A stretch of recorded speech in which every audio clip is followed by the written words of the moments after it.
So, welcome back to my channel. My name is Araceli, aka Chelly. Today on Chelly's Mental Wealth, we're going to be visiting the Health and Wellness EXPO. I'm actually really excited to go because it's the first time that I've ever been to an expo like this. And it's a Health and Wellness EXPO to top it all off. So I'm curious to see how this is going to be. I'm curious to see what kind of benefits the average person could get from attending this type of expo event, especially since they're catering to just health and wellness. So let's go.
That made it a lot easier to shift my mind. Instead of focusing, I'm gonna be broken and I'm gonna think about all of the things that are wrong, I decided to focus on the end goal. And so the end goal was I'm going to be a mother. And when it comes to fibromyalgia, my end goal is I'm gonna be healed. Now, to the outside person or doctor or scientist, they'll say something like, but there's no cure. So that doesn't make sense. But it doesn't have to make sense because I have faith. And so whether or not it happens today or it happens 5 years from now or 10 years from now, my end goal is that I'm gonna be healthy and whole and wonderfully made, no matter how long it takes. So I've gotten to the place of expectancy. Like, I expect to be healthy. I expect to feel good. I expect to have good days. And when I don't have a good day, I think, wow, instead of feeling sorry for myself, this is just another opportunity for God to show up and show me who He really is in my life. So now when I have those moments of extreme pain, I say, show up, show up.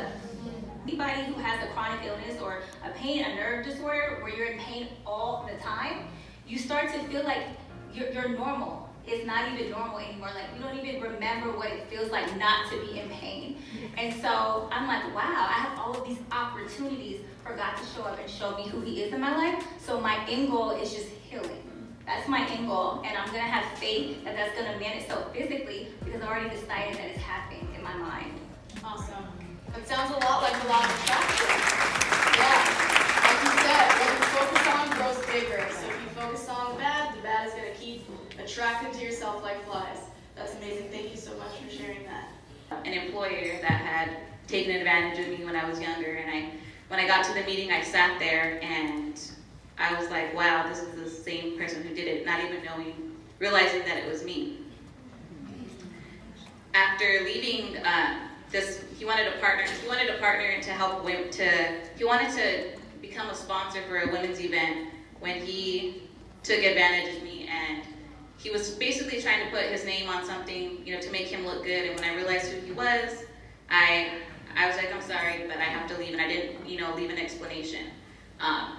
After leaving, I drove in my car, and it happens to be he is a CEO of I'm from Ventura County, so a CEO of a company that has they're basically a transit company. So buses, taxis, shuttles, and every time I was at a stoplight, I would see the logo on the car, and I felt like everywhere I turned, like I was being reminded of him and what had happened, and I was just like, why? I'd start crying. I'm like, why am I crying? I'm like, this happened when I was 18 years old. I'm 30 years old.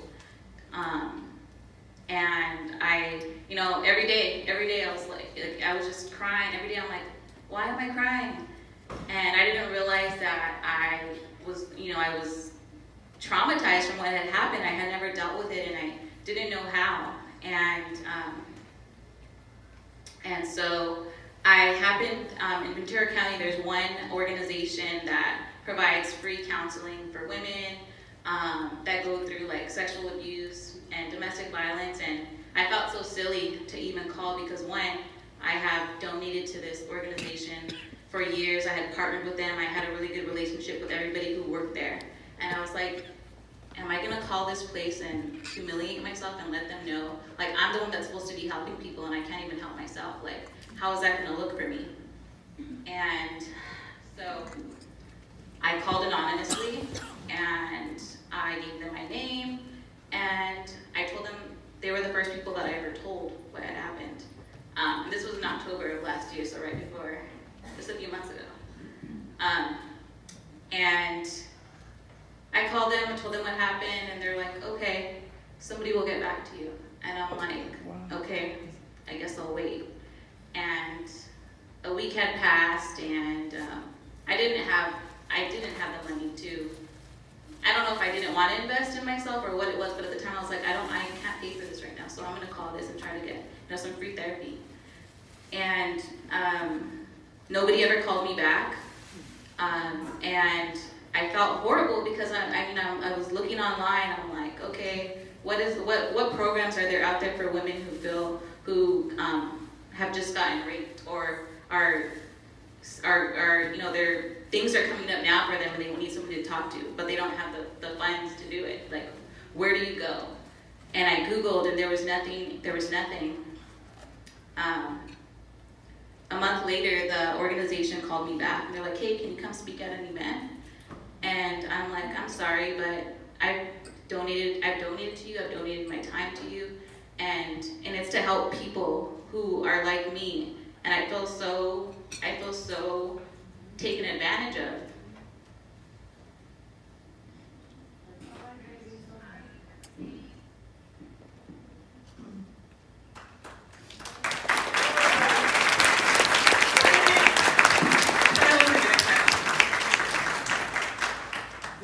So after calling, so after I told them, I was like, you didn't help when I'm not gonna support this, and that's when I realized that there's such a lack of programs and things for women that go through this, and and then I started thinking, like, how many women have I referred to this place and they weren't able to help them? And I contacted these girls. I'm like, did anybody ever get back to you? And they're like, no. And so, like, that's when I made it a part of my mission to create. I just started a nonprofit organization, and so what I do is I contract with different therapists, and through my nonprofit, events like these help fund the therapy, for women. So it's basically providing free counseling for these. For sexual abuse, for rape, for domestic violence, and my website is theweenetwork.org. If there is anybody who is needing free counseling or would like to be involved, in any way. I feel like that's what my mission is right now. As you get into a relationship, you automatically start to overgive to your partner and then start to forget about yourself. Please raise your hand. I want to get my eyeballs on this. Who has a friend that as soon as they get into a relationship, they become a hot mess? I know there's more hands for this one. Who's the friend that becomes the hot mess? Come on, put your hand up. Put your hand up. It's definitely me. So, I want to define codependency for you guys, even though it's a hard word to define. Codependency essentially is a self-abandonment in order to preserve a relationship or a connection with somebody else. And this can show up in all kinds of different ways. It can show up, like I said, with overgiving to our partners. It can show up when we enable our partner's addiction or mental health or physical unhealth. Not really speaking up to our boundaries, even though we are clear that they're doing something that is very violating for us. And so we start to become really angry and feel resentful and feel very confused about how to find that balance in the relationship. Is this resonating for you guys? Anybody here kind of get what I'm talking about when I say giving and giving, but from a place of losing that sense of balance? Yeah. Yeah, this is not unfamiliar for most women that I work with. And so why is it that some people can get into relationships and find that balance with themselves and with their partners, whereas other people just immediately start to lose themselves? Why is it that there's such a huge distinction between the two kinds of people? And I want to give you guys a map, a framework of how our boundaries get violated as kids. And as children, we have a really powerful, intuitive guidance system that really has a strong sense of right and wrong. We know that this is okay, this is not okay, this is my limit, this is unacceptable, even at a really, really young age. And can you just give me the 2-minute mark, by the way? When we're close, that would be really helpful. Because I can go on about this for a long time. I just want to make sure I stay on time. So there's 4 different ways this happens. And when our boundaries get violated at a very young age, we then we lose touch with that part of us that is able to say no. We can't even tell that we have to be saying no. We start to correlate our boundaries being violated with love. And we start recreating those similar kinds of dynamics. So the first boundary that can get violated for us as children is the physical boundary. That's the easiest one to understand on kind of like a practical level, right? This is my skin, this is my body, you're touching me in inappropriate ways, whether even that's just being hugged by a family member and you're a really sensitive child and you're just not wanting that and parents are not attuned to what your needs are. And so as adults, if we've been violated with our physical boundaries, we have a much harder time speaking up for our needs in relationships in the physical domain. Maybe we'll engage in sexual behavior even though we're not ready, or we'll want to please our partner, but it's often at the cost of ourselves. The second boundary that I want to talk about is the emotional boundary. And this is the one that I relate to the most. This is the one that has been invalidated for me personally the most in my own relationships. And so if you fell down, you hurt yourself, you scratched your knee, you needed your mom and dad's support, and they were telling you don't cry, it's not a big enough deal, don't be a baby, oh just, suck it up. What happens? We start to then hold all of these emotional experiences internally and we don't express them. But also there's other ways our emotional boundaries get violated. Let's say your parents got divorced at a really young age and of their support. Also, you get enmeshed with partners much more easily because that was such a big part of your identity as a child. So wanting to fix, I'm the fixer in the relationship. As soon as somebody comes to me with problems, I want that partner. That's the one that I want. I'm gonna go scan the whole room and find that person. Yeah, I'll find them, believe me. Keep finding them. So we are constantly recreating these same boundary violations until we start bringing that awareness to it. Another emotional boundary that can be violated is a parent sharing secrets with a child. Sharing things that are too big, too massive for any child to be able to hold. And then the child starts to get overwhelmed, right? They start to, 2 minutes? Is it really? No.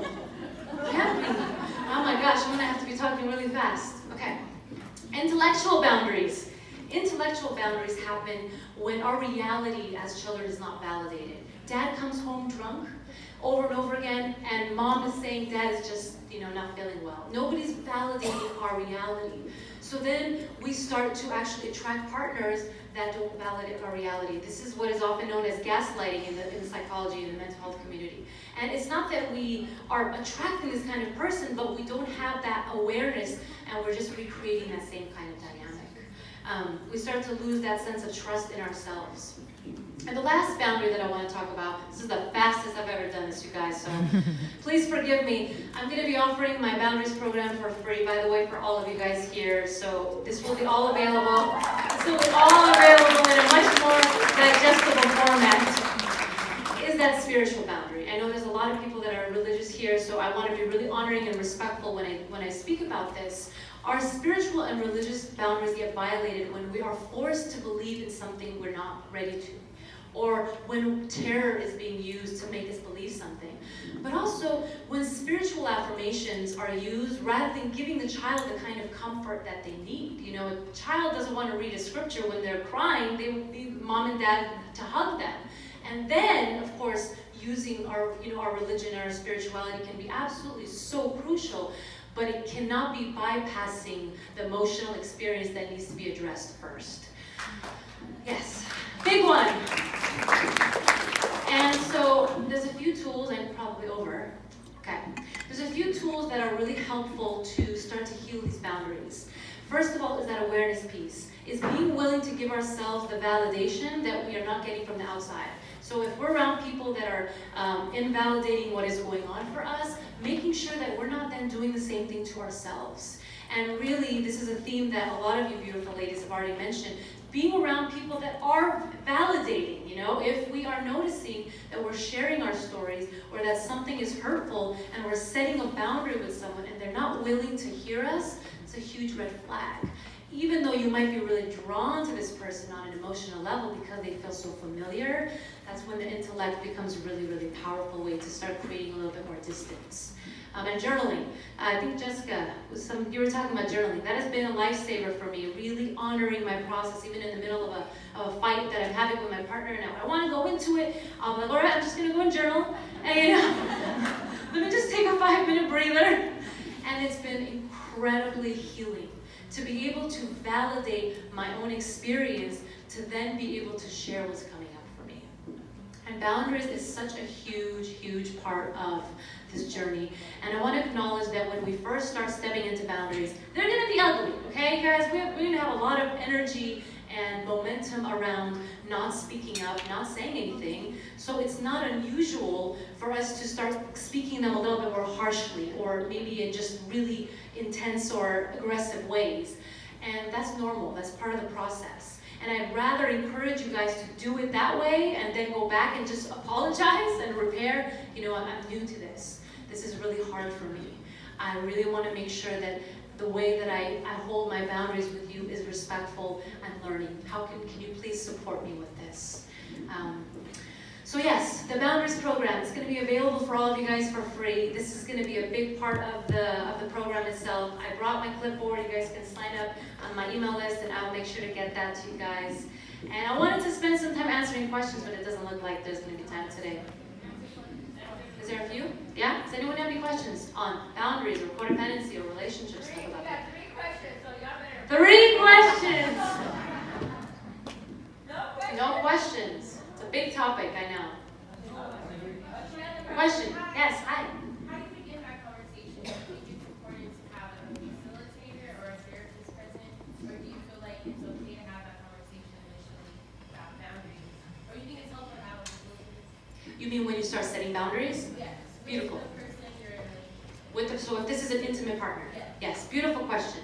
So what I always like to suggest whenever we're starting to practice a new behavior in our relationship is having a container conversation first. And what I mean by that is letting our partner know what we're about to do before we do it, right?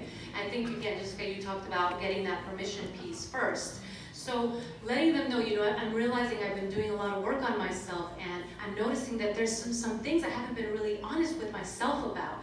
And sometimes, you know, sometimes when you do something, I feel really hurt by it, but I want to be able to set a boundary with you, but I really also want you to feel respected and to still know how much I care about you. And what would be the best way for me to approach you about this? You know, sometimes getting the buy-in first and having that container conversation can do wonders. And of course, this is only something I would recommend doing with a safe person.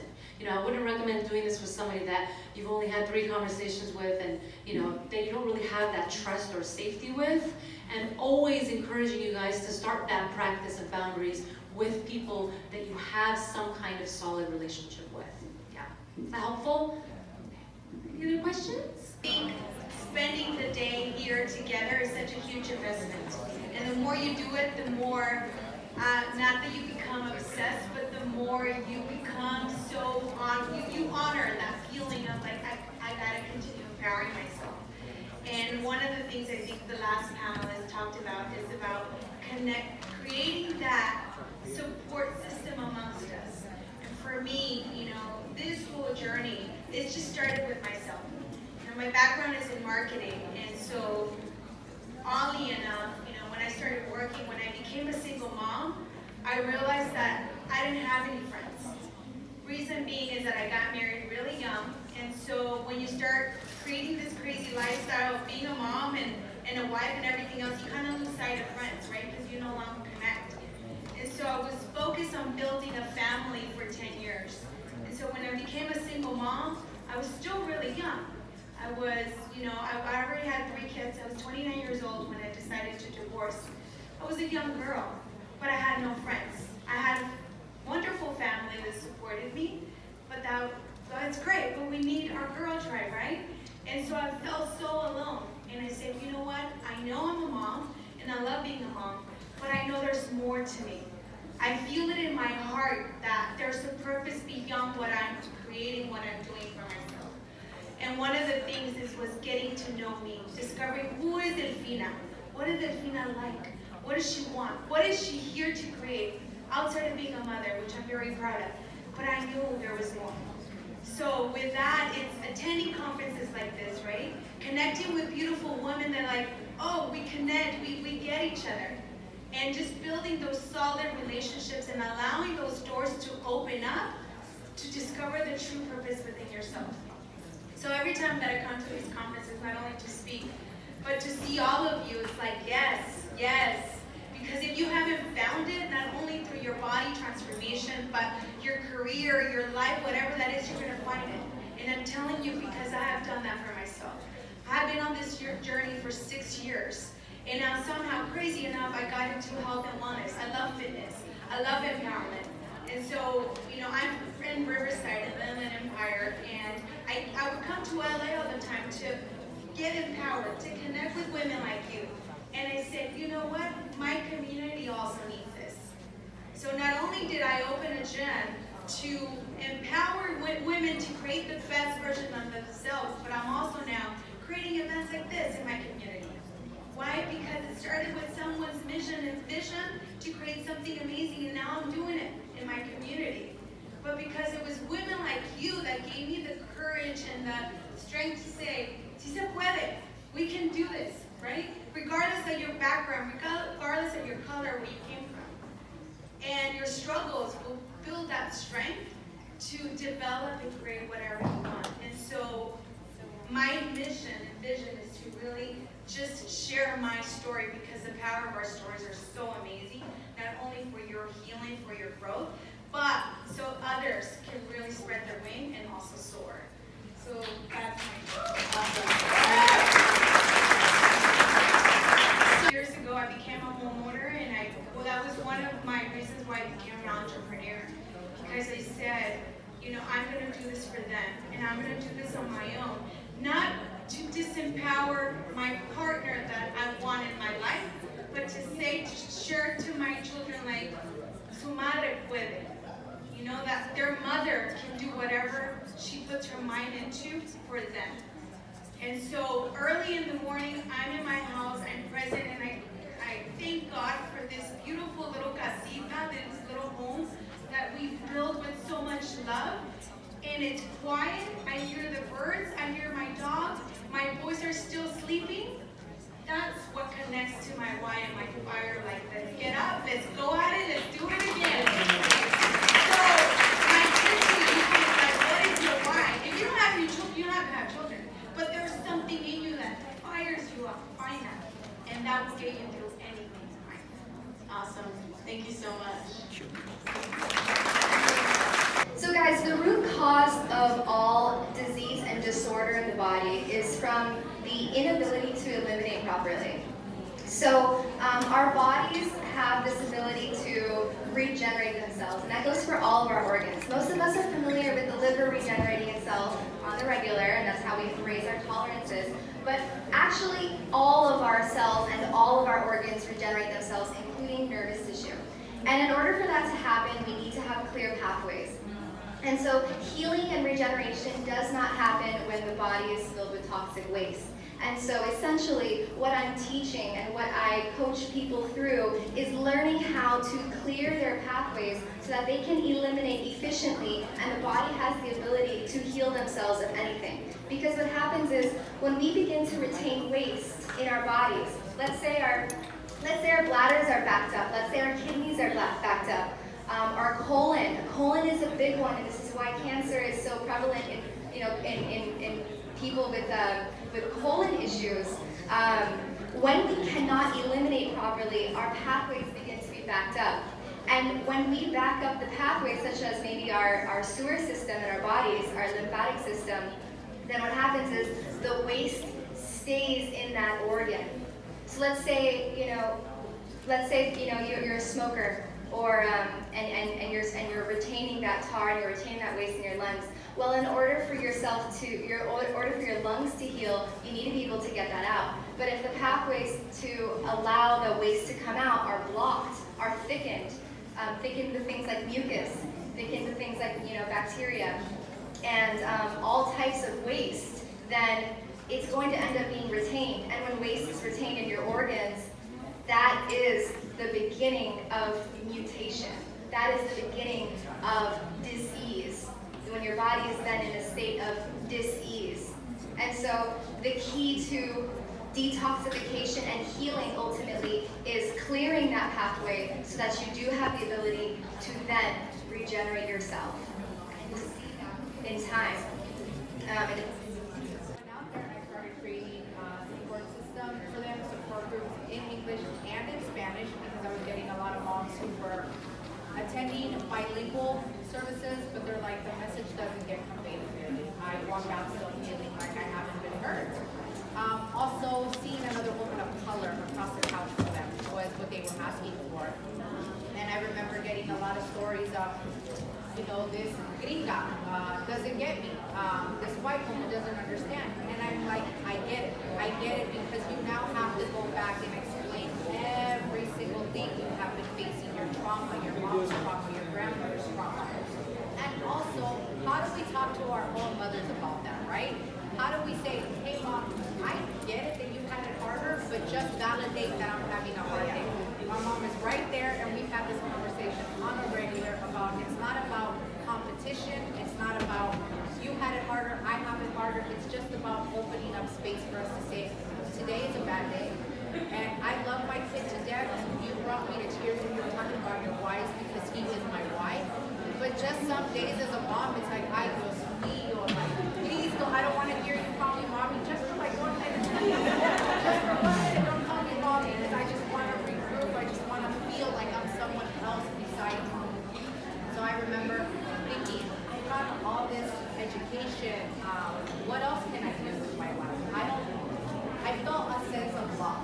I felt a sense of, am I mom for the rest of my life and that's it? Like, I just spent all this time in school. I spent all this time in debt with grad school, and that's it. That's all I get. And like I said, like you said, it's a blessing to be a mother, but at the same time, there's more to us than that. Like today, I'm like, Mom, get ready, we're gonna go to this wonderful event.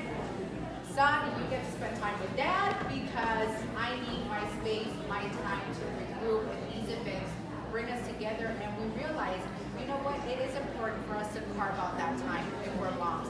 And even if you don't have kids, carving out the time for you and to do what drives you and what you're passionate about is absolutely crucial.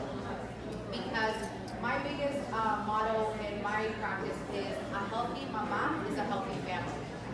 So if you're not healthy as a mom, granted your kids are not going to be healthy. Whatever family unit you've created, whether it's with a partner, your spouse, whatever it is, they're going to feel the effects of how unhealthy you are. And I started noticing that with my own family.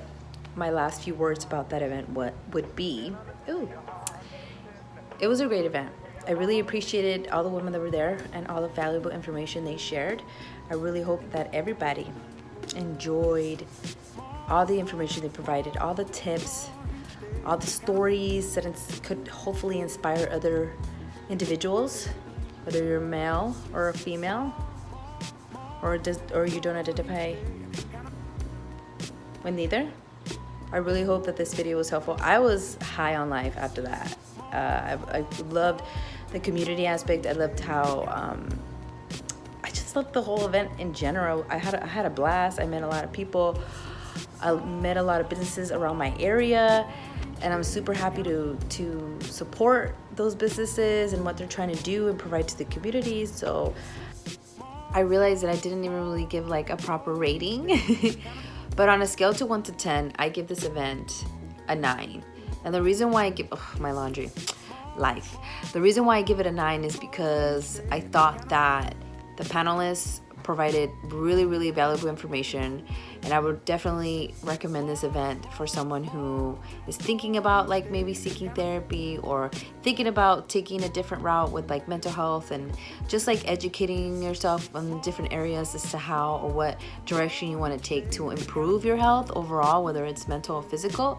I thought that the variety of choices that they had there were great. They had CBD oil, they had different types of like working out like programs, they had different types of dieting resources, different types of mental health services as well, spirituality, women empowerment, nonprofits. It was a mixture of a lot of useful and valuable like just information that you can obtain that maybe you can use in the future, or just it was nice also too because they even did a meditation. It was just like you meditated with a group of women, with a group of people. It was nice. I really enjoyed the whole event overall. I literally stayed till like beginning to end. I liked the energy. It was really nice. So I would encourage anyone to attend this.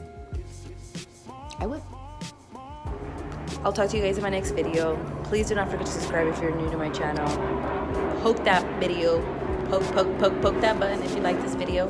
And don't forget to comment down below if you have any questions about the event. Tell me what you thought. Don't be shy. Comment down below. And don't forget to share this. Share this video to encourage the next person to visit something similar or whenever they come around your town. Because I know that's not the only place they're going to be doing it. So I hope you guys enjoyed it. I'll talk to you guys later. Bye.